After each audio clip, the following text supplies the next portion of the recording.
미국 연방준비제도의 공격적인 금리 인상에도 미국의 인플레이션이 여전히 40년 내 최고를 기록하고 있어 미국의 기준금리가 5% 이상으로 치솟을 것이란 전망이 속출하고 있습니다. 지난 13일이죠. 미국 노동부는 9월 소비자 물가지수 CPI를 발표했는데요. 노동통계국은 9월 CPI가 전년 대비 8.2%, 전월 대비 0.4% 상승했다고 밝혔는데요.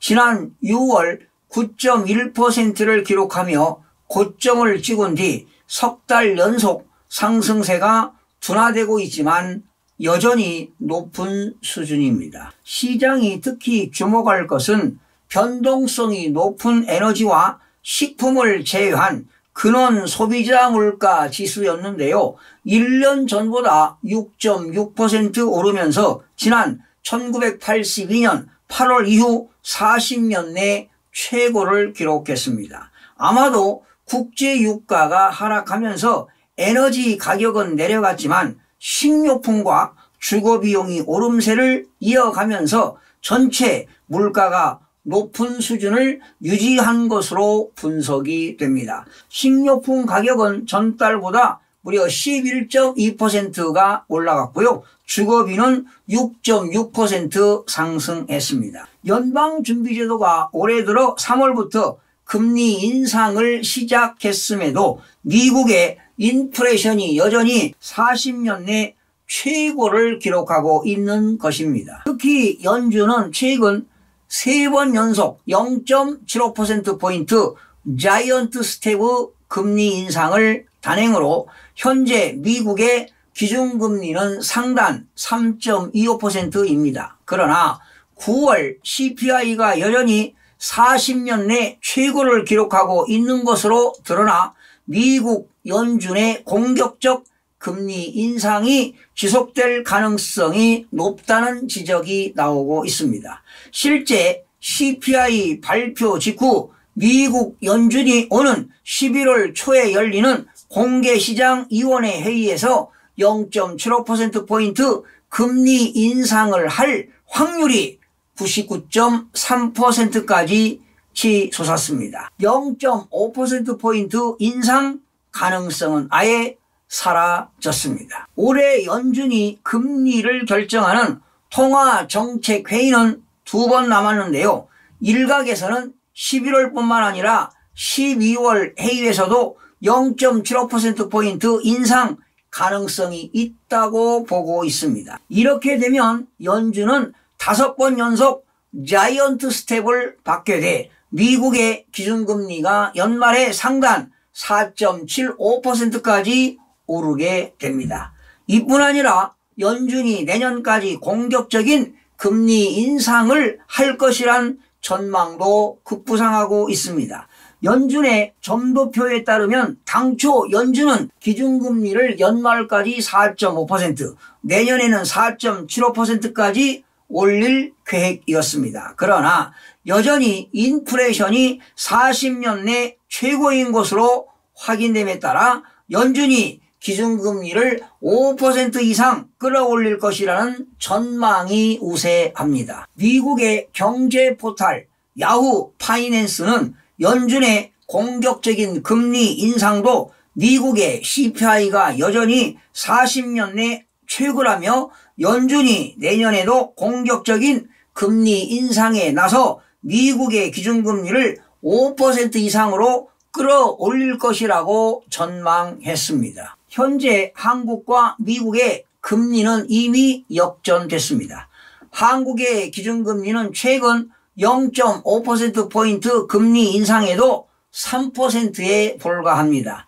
미국은 상단 3.25%입니다. 이미 한미 금리가 역전된 것입니다. 그런데 미국은 아직도 금리 인상 여력이 풍부한 데 비해 한국은 금리 인상이 제한적입니다. 특히 미국은 내년에도 공격적인 금리 인상을 지속시켜 기준금리를 5% 이상으로 올릴 가능성이 높아졌습니다. 이에 비해 한국의 금리 인상 여력은 거의 바닥이 드러난 것입니다. 한미 금리 격차가 더욱 확대되면 원화 추가 하락은 피할 수가 없습니다. 그렇다면 한국은행의 금리 정책이 더욱 어려워질 것으로 보입니다. 한국은행은 14일 미국의 소비자 물가지수 CPI 발표 이후 연준의 긴축 기대가 강화됐다면서 국내외 금융시장의 불확실성이 한층 높아질 것이라고 내다봤습니다. 한국은행은 이날 이승원 부총재 주재로 시장 상황 점검회의를 열고 미국 CPI 발표 이후 국제 금융시장 상황과 국내 금융 외환시장 영향을 점검했습니다. 그는 국제 금융시장에서는 높은 인플레이션에 대응하기 위해 미국 연준이 통화긴축을 강화할 것이라는 기대가 확산된다며 이에 금리가 상승했으나 주가는 저점 매수 유입, 영국 정부의 기존 감세안에 대한 수정 기대 등으로 상승했으며 미 달러화는 급등락하는 등 높은 변동성을 보였다고 지적했습니다. 여러분, 세계적인 경기 침체 우려 그리고 기업 실적 악화 경고 등 악재가 잇따르는 가운데 미국 주식시장이 마침내 투자자들이 더 이상 희망을 찾아 볼 수 없는 상황으로 향하고 있다는 분석들이 지배적인데요. 주식시장 전망이 그만큼 암울하다는 것입니다. 그러나 역설적으로 바닥이 가까워지고 있다는 신호로 해석이 됩니다. 주식시장 투자자들이 희망을 접고 시장 흐름에 항복하는 이른바 커피츄레이션입니다. 골드만사스는 개미 투자자들이 마침내 커피츄레이션입니다. 항복에 근접한 것으로 보인다고 평가하고 있습니다.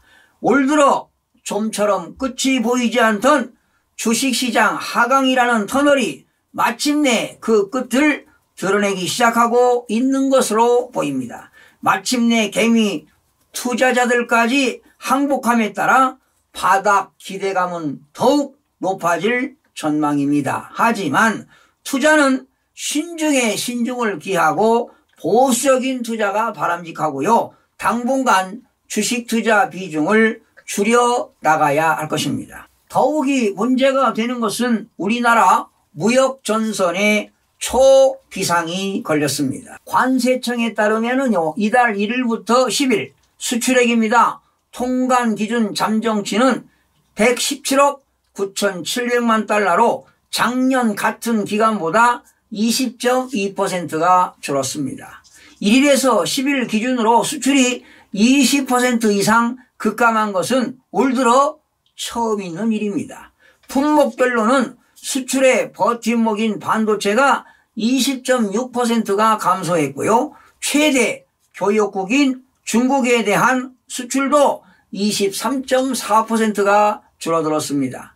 1월에서 10일 수입액은 156억 2,200만 달러로 11.3%가 감소했습니다. 이 기간 무역 수지는 38억 2,500만 달러 적자를 기록했습니다. 1997년 외환위기 이후 처음으로 7개월 연속 적자를 낼 가능성이 커졌습니다. 올해 누적 무역 적자 규모는 지난 10일까지 327억 1,400만 달러에 달합니다.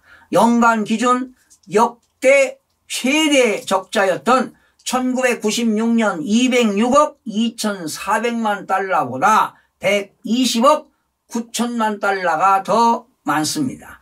글로벌 금융위기 당시인 2008년 132억 6,700만 달러 이후 14년 만에 연간 적자가 기정사실화됐습니다. 재정수지와 경상수지가 동시에 적자를 기록하는 쌍둥이 적자 우려도 커지고 있습니다. 향후 전망은 더 어둡습니다. 국책연구기관인 한국개발연구원이 발간한 10월 경제 동향에서 대외 여건 악화에 따른 수출 부진으로 경기 회복세가 약해지는 모습이라며 중국의 경기 부진이 지속되는 가운데 미국의 통화 긴축 기조가 강화되면서 경기 하방 위험이 확대됐다고 밝혔습니다. 이미 OECD에서도 한국의 경기 선행지수입니다. CLI가 2022년 8월 기준으로 98점입니다. 6개월에서 9개월 후에 경기가 하향 국면에 이를 것이라고 발표한 바 있습니다. 즉 경기 침체를 우려하는 것입니다. 오는 16일부터 22일까지 열리는 중국 공산당 제20차 전국 대표대회 이후 미국과 중국의 갈등이 심화돼 중국 성장률 둔화와 글로벌 공급망 재편으로 이어지면 우리나라 수출에 치명적인 타격을 줄 수 있다는 관측도 제기되고 있습니다.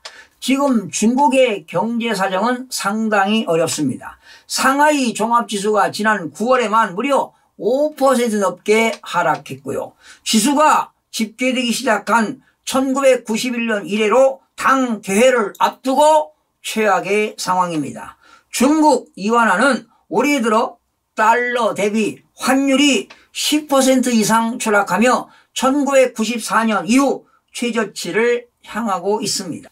지금 중국은 부동산 위기까지 겹치면서 여기에 미국과 중국의 갈등이 고조되고 코로나19 확산을 막기 위한 초고강도 방역이 이어지는 가운데 외국인 투자자들이 중국 주식을 순매도하는 등 탈출 러시가 시작되었습니다. 이렇다면 심각한 상황이 아닐 수 없습니다. 원달러 환율이 급부상하면서 수입 물가를 자극하는 데다가 산유국 협의체인 오펙 플러스의 대규모 감산 규모 결정으로 국제 유가가 급등하며 무역 적자 규모가 눈덩이처럼 불어날 수 있습니다. 게다가 수출과 수입이 모두 감소하는 것은 우려할 만한 일입니다. 고물가, 고환율, 고금리 3고 현상에 시달리는 우리 경제가 글로벌 경제 위기의 사정권에 본격적으로 들어선 것이 아니라는 우려가 고개를 들고 있습니다. 정부는 물론 위정자들이 위기의식을 가지고 대처해야 할 때입니다. 안이하게 대처한다면 경제 위기를 맞을 수도 있습니다. 정부는 에너지 전략 캠페인 등을 대책으로 내세우고 있지만 성과를 얻는 데는 한계가 있습니다. 수출은 우리 경제의 생명줄입니다. 수출을 증대시키는데 경제 정책을 최우선으로 수립해야 합니다. 수출 시장은 중국과 미국은 물론 유럽연합이나 인도 등 다변화하는 방안을 강구하는 것이 급선무라고 생각합니다. 그래야 우리 경제가 살지 않겠습니까? 시청해주신 여러분 고맙습니다. 유익한 정보로 다음 시간에 찾아뵙겠습니다. 마음이 드셨다면 구독, 좋아요 꼭 부탁드리겠습니다. 고맙습니다.